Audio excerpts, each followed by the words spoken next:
What's up, fellow Smashers? Welcome to the Smash Pod. I'm your host, Chef. I'm here with my boy Hawk, as always. Welcome to the Smash Pod, brought to you by Smash Up Fantasy Sports, the only next-gen fantasy sports game that lets you choose your players, choose your Smash cards, and then dominate your opponents. Today, we're going to be talking about the top 5 risers and fallers after Week 4.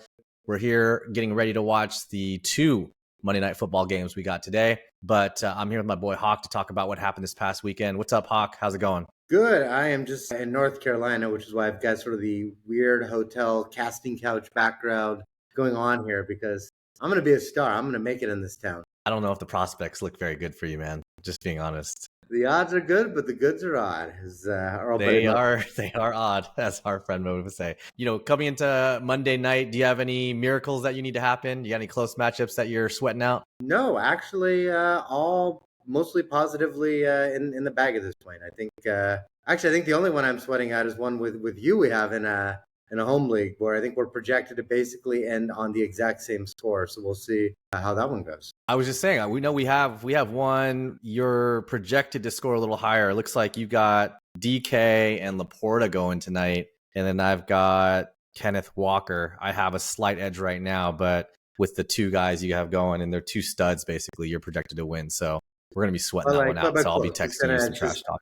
It's going to come down to the wire. We'll see. Yeah. It'll be interesting to see what happens with Ken Walker. I mean, he's coming back from injury, right? So hopefully he's healed up. I think you have Ken Walker in a league or 2, so I think we all want him to do well. I have DK in another league, so it's all kind of jumbled up, but we'll see what happens. The problem with playing too many leagues, you wind up in too many of these scenarios where you're like, I need Walker to have 14 points, but not 17. And then DK to have 10 catches. But if he gets 11, then I kind of lose over here. And these small little windows. I can't even handle all the permutations. But, I'll take the win versus the other league. So, Yeah, I'll keep in mind what's important in life. It's not if you win or lose, it's if you beat me. That's really what it comes down to. That's right. All right. Before we jump into our top 5 risers and fallers, because we definitely want to discuss trends that are going in the right and wrong directions, to kick things off, just some more terrible injury news from this season. I know we talked earlier about maybe this just being just like any other season, but I think the injuries seem a little more front-loaded this year at least. But on the injury front, Rashee Rice, he's been so good this year. Wide receiver 4 on the season coming into this weekend. He looks to be potentially out for the season with a knee injury. Sounds like it may be an ACL. We haven't confirmed anything yet, but I think it's safe to say he's going to be out for a while, if not for the rest of the season. Really, really unfortunate, and also a testament to what a great football player Pat Mahomes is, because he's proved he's the only player who's been able to stop Rashee Rice this entire season. Yeah, in like a pile-up nonetheless. Pat, obviously great quarterback, throws a rare interception, and then trying to make a play. And he does. He tackled the defender, but also takes out his own number 1 receiver. Well, yeah, and I don't know if you were watching it. Rashee Rice is the one that got back and actually punched the ball out of the returner's hands, actually got them the possession back. So he's making an incredible play on that, on that play where he gets injured, and it's Mahomes who threw the pick that caused him to be chasing it down in the first place, and then he barrels into his knee. So it's like, come on. I mean, that's just the worst. That's just like the worst play of his career. How do you get worse than I threw an interception and I took out my number 1 weapon on the same play? Yeah, it was bad. But we'll see what the news is like. But it looks like, unfortunately, he may be lost amongst many other players this season. All right, let's get into the top 5 risers of the season. After Week 4, we've had plenty of huge performances. It seems like scoring is going up, which is a nice turn of events after a really slow weeks 1 and 2. But Hawk, you're going to be dishing out our top 5 risers this week. So why don't you kick us off by sharing what those are? So number 1, Nico Collins, over 100 yards and a touchdown again. On pace for 2,000 plus yards, 8 to 9 touchdowns on the season, and looking like he could be the number 1 wide receiver in all of fantasy. Number 2, Chuba Hubbard, a favorite of the pod, and he's now had again 2 straight games, over 100 yards rushing, scored in 2 straight games, and looking really like the focal point of that Carolina offense, which is completely revitalized under Andy Dalton. Number 3, Justin Fields, a favorite of ours in the preseason. I mean, Russell, who at this point, Fields has a starting job and only the 9th player in NFL history to have 300 passing yards, 50 rushing yards, and to score both by air and by land, everything but by sea. Almost Almost like the British. Next, Jaden Reed and Dontavian Wicks. Just another massive performance for the Green Bay receivers with Love back. Love loves both of them, and with Watson now out with a high ankle sprain, he obviously already looked like a number one receiver, and Wicks looking like a great pickup target for fantasy managers. And last but not least, Travis Kelce, raised from the dead, relevant completely by default, back to those underneath targets, 7 receptions, I think 93 yards, and back to having the love of fantasy owners. You could say he became relevant again very swiftly. So that's the top 5 risers for the week. And a bad Taylor Swift joke. Right. Not complete without a bad Taylor Swift joke. We have to squeeze that in every episode. But love the list, man. Let's dive into it. Let's start off by talking about Nico Collins. He is the true alpha in this wide receiver room. I think we were talking about earlier, Hawk, coming into this season, a lot of drafters were a little concerned with how the target share and the distribution of receptions might bear out in Houston because they have great talent, right? They have Stephon Diggs. Tank Dell was really good last year. And then you have Nico Collins. But I think there's no question Nico is the wide receiver 1, the alpha for the Texans. Yeah, it's wild. It's funny that just 4 weeks ago, that was a legitimate debate. It was a controversy. Is Diggs going to take over? At this point, though, it's clear, right? Not only is he in that top group, like if you were to redraft right now, he would go right up there with, Tyreek and Jet and Chase. But he legitimately might be, if you were to redraft today, he might be the number 1 pick. He's wide receiver 1 on the season, pending anything that happens tonight, but he's wide receiver 1 right now. Major riser. And look, fantasy advice. Honestly, at this point, though, it's going to cost you. But if you can go out and trade for him, even if it feels like you're buying high, maybe it comes down a little bit from 2,000 yard pace, but I don't think that much. I think at this point, he's just a legitimate top receiver. So go get Nico if you can. Agreed. I think he's a buy high just on that point. I think you haven't seen this offense fully click with Mixon in there. I mean, game 1, you saw a really strong balanced offense, but there was a call up during the broadcast that every time there was a big play that was needed or tough spots, you saw Stroud looking for Collins. And so that's just going to continue the rest of the year. So love that. All right, let's talk about your next risers. Chubba. What do you think? I kind of gave you the summary up front, but I mean, game 1, you could say maybe it's a fluke. Is the Carolina offense going to hold? 2 games in a row. And look, neither is really a great defense. So again, this may be a little high, but it's pretty clear he's featured in the offense at this point. Again, they look for him in the red zone. So, look, all of Carolina's revitalized. Deontay Johnson, also a great pick. But at this point, Chuba, you've got to give him his due. He looked good at the end of last year. Looks great now with Dalton starting. What do you think? Are you on the Chuba train? I am on the Chuba train. I have him in a couple of leagues. He's a great late round value. I think people were expecting more from him to start the season. But once Bryce Young was benched and Andy Dalton took over, like you mentioned, the offense has been unlocked.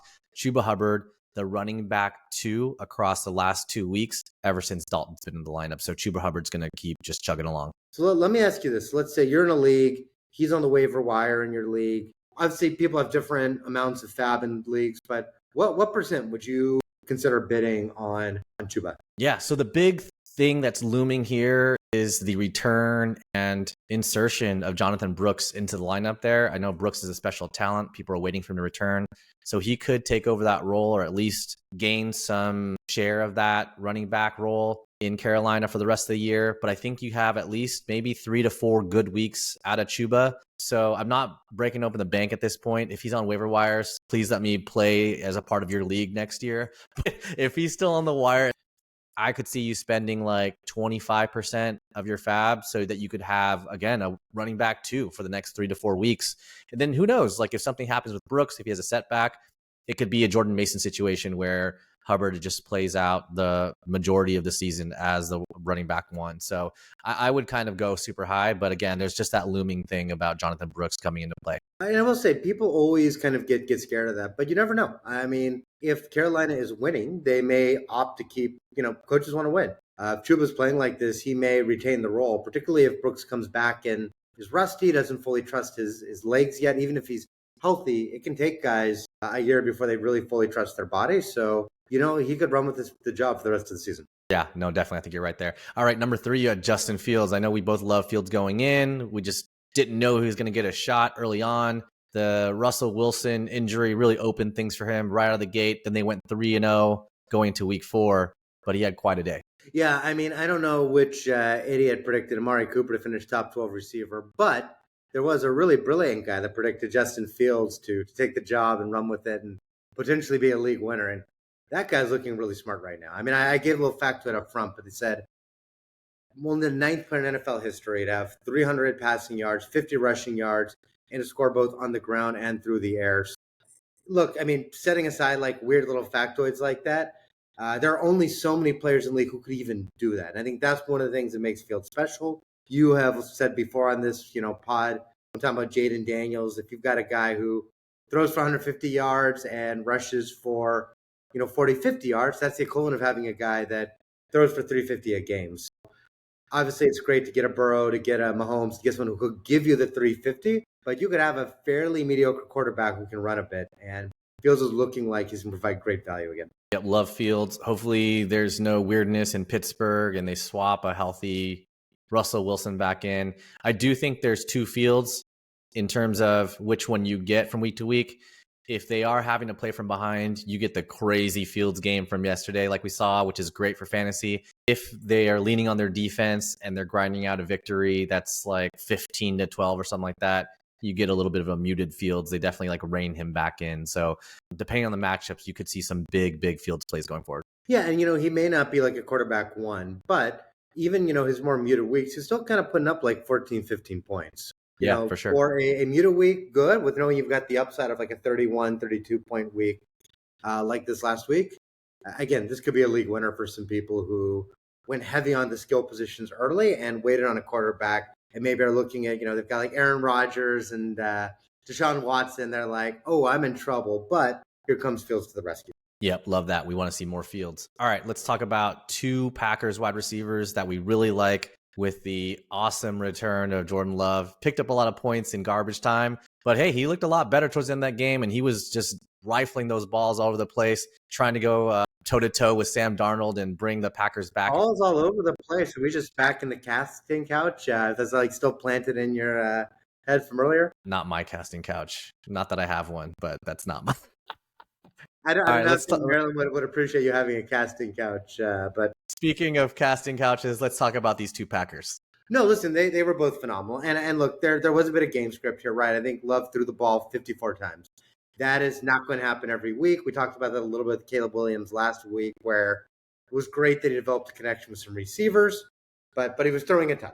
Love, I mean, the Packers are going to throw a lot. It will not be 54 times every week, but Wicks had something like 13, 15 targets. Reed obviously had a great week again. And with Watson being hurt, Wicks is kind of looking like his number 2 target out there. So Reed is probably, definitively owned, like owned in like 98% of leagues. Wicks is a guy, though, who could very easily be on waiver wires. And I think with Watson missing a few weeks, definitely got to put a bid on.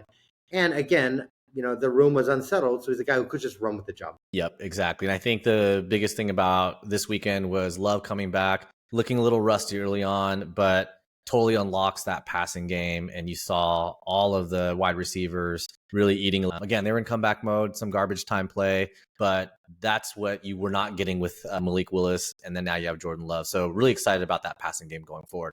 All right, last on your list, you have someone who was just on the other, but now he's on the risers because situations change from week to week. So let's talk about Travis Kelce. Yeah, absolutely. And this is the thing with fantasy, right? You can't have pride. You can't have ego. You can't say, I had him on the downside last week. I don't want to, admit I was wrong and admit some things changed.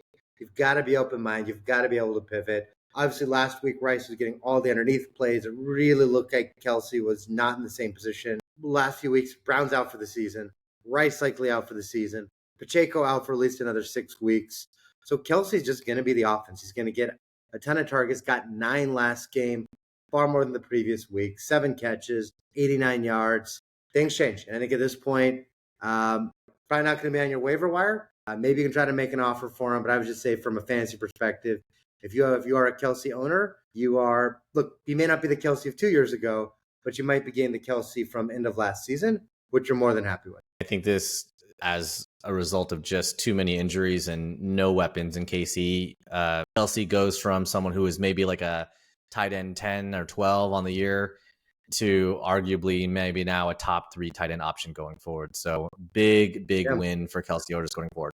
And Taylor Swift might actually start showing up to the games again now. So may have saved a relationship too. Yeah, good news for fantasy football players. So let's move on to our top fallers. Last week, Hawk, you did the fallers, I did the risers, so we switched it. So you did the risers going into week 5. I'm going to be talking about the unfortunate fallers of this week post week 4. And so let's just dive right in. So Chef's top 5 fallers after week 4 are number 1, Breece Hall. He's just not returning top 3 running back value, and he could cede more opportunities to an improving Braylon Allen, who's just better suited for goal line back duties. Expect this trend to continue. Number 2, Bijan Robinson, another top running back. The Atlanta offense is just not as dynamic as we all assumed it might be. He's been just okay, and that's just not okay for everyone who took him running back 2 or running back 3. This might take some time for Atlanta's offense to get on track, and maybe time that some people just don't have. Number 3, Patrick Mahomes. Patrick Mahomes has not finished inside quarterback 12 scoring since week 9 of last season. Now he single-handedly destroyed Rashi's ACL and is now missing his top 2 weapons for the entire season, most likely. Number 4, Rachaad White. Bucky Irving is coming on. Irving's production this week equaled White's, and Irving got the touchdown. Snap share for Rachaad White went from 74% last week down to 58%. This is trending in the wrong direction and is not what White owners want to see. And lastly, number 5 on the list of fallers, Kyle Pitts. After his donut in week 4, he's now tight end 15 on the season. He's far down the receiving pecking order behind Mooney and McLeod, who are getting more targets. He's not droppable. He's not tradable. He's not playable. He's the worst kind of fantasy player. So that wraps up the list of top 5 fallers after week 4. Let's start off and talk about Breece Hall. So thoughts on Breece Hall. What are your observations this far? Braylon Allen obviously is a problem, but do you think this will last? I mean, Breece Hall is too good to keep playing like this. I think the Allen thing is real. He could take some carries, but he's got to get it going. I mean, I think he would actually be a buy low candidate compared to some of the others on the list that maybe are not. Yeah, Breece Hall, we love the talent. He's going to perform, right? He's not like a dump, right, or an auto sell. I just think that everyone expected him to have the full running back usage of all scenarios and types, and Braylon Allen's taking those touchdown opportunities. All right, next up, Bijan Robinson. What's your take on his really mediocre kind of performance for a top running back this year thus far? Yeah, I was actually sad coming into the season. I had 0 shares of Bijan just from where I drafted, and now I'm Likewise, kind of happy. Again, it's just that he's electric when he touches the ball. Too much talent to be like this all season. But the Atlanta offense is kind of a mess. Cousins has not brought it to life quite the way that people hoped. There may be a little better, but the teams are still stacking the box, and Bijan, he's been good but not great. Exactly. And I think a lot of people were annoyed by Tyler Algier and the whole Arthur Smith situation from last year, but they've moved down from Smith, and Algier is still there, and he's not going away. And it's still similar to last year. So is this going to turn into a potential Jahmyr Gibbs, Monty situation in Detroit? Do you think that's going to exist for the rest of the season? It could. I mean, look, it's funny. We've made fun of the guy all offseason, but look at Pittsburgh, look at Atlanta. Maybe Arthur Smith wasn't the problem. Next up, Pat Mahomes. Man, he's basically got the same offense that he did last year when it was unwatchable, but now minus Isaiah Pacheco. That helped kind of balance things out. What's your take on Mahomes rest of the season? Like at this point, is Mahomes like drunk dialing Kadarius Toney? Like, hey man, could you come back and drop 75% of passes again because it's still better than what I'm doing right now? Yeah, it's a tough one, man. And like that stat is kind of crazy to read. If you just saw the stats and the numbers alone, you wouldn't think that was Pat Mahomes, but has not finished as a QB1 since week 9 of last season. Is that incredible? Yeah, I mean, I screwed this one up, man. I like Mahomes. I really thought with more weapons this year, a little bit of bad luck for rushing the ball, not having as many rushing touchdowns, despite running for more yards. I thought this would be a bounce back year. I have him in several leagues, and man, at this point, it just doesn't look like it's going to be where it was a couple years ago. I think we're going to get the annoying Kansas City Chiefs this year. Like their defense with Spags is going to be really good. They're going to lean on that. And then Mahomes is just not going to create any fantasy value for anyone because they don't have enough weapons, but he'll do just enough to win games because he's that elite, and they'll just win again. And it's just going to be super annoying. I'm already annoyed. He's done his job. Yeah. All right. Next up, we have Rachaad White. Look, the Bucky Irving thing, I think people have been talking about it for a couple of weeks now and even in the preseason. But Bucky Irving, like I said, is coming on, man. They had the same exact production in the box score, except Bucky Irving got the touchdown, and snap share is going in the wrong direction for Rachaad White. What can you say besides what the buck? What the buck, man. And I think with Rachaad White, I don't think he'll fully go away. Like he's like the passing down guy, right? But I could see a world where they're splitting early down carries.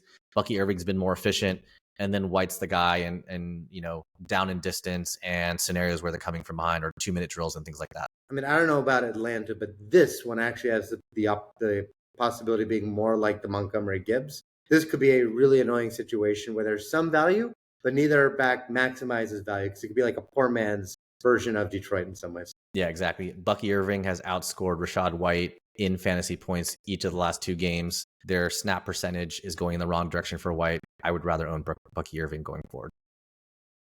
All right, lastly, we have Kyle Pitts. He's just got to be on benches going forward. There may not be any hope. His latest box score, like we said, was a big donut. He's just not, I mean, he's a tight end, right? But we should be comparing him to the pass catchers in Atlanta. And Darnell Mooney and Ray McLeod are getting more targets than him. But there was optimism coming in this year, but it's just not bearing out. Yeah, it's funny, both for him and to a lesser degree, London. Now, London has been, 60 or so yards, like playable, but they're thinking that these two could like break out.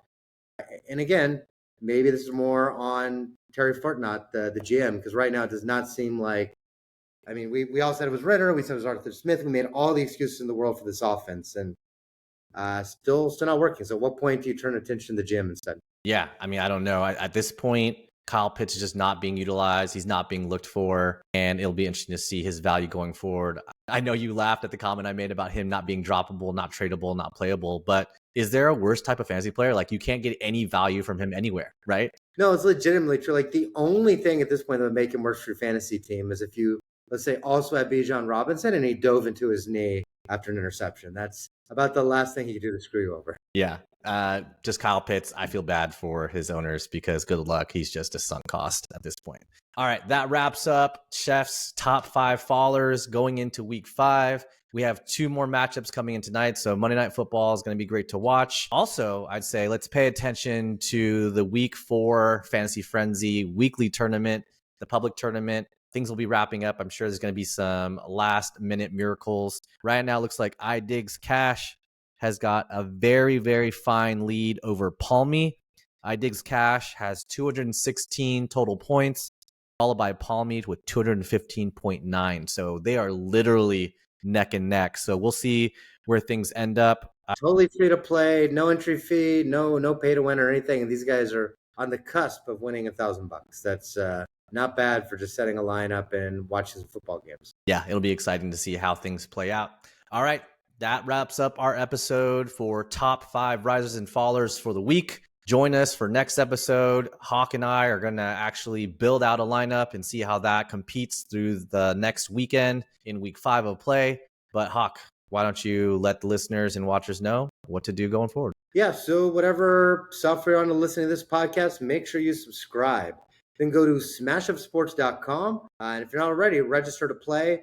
Free weekly tournaments, league play, and single-player campaign launching very soon. Go to whatever social media you have, Instagram, TikTok, Twitter, Zynga, and go to @SmashPod's to follow us. And other than that, look me up on your favorite casting couch Don't say website.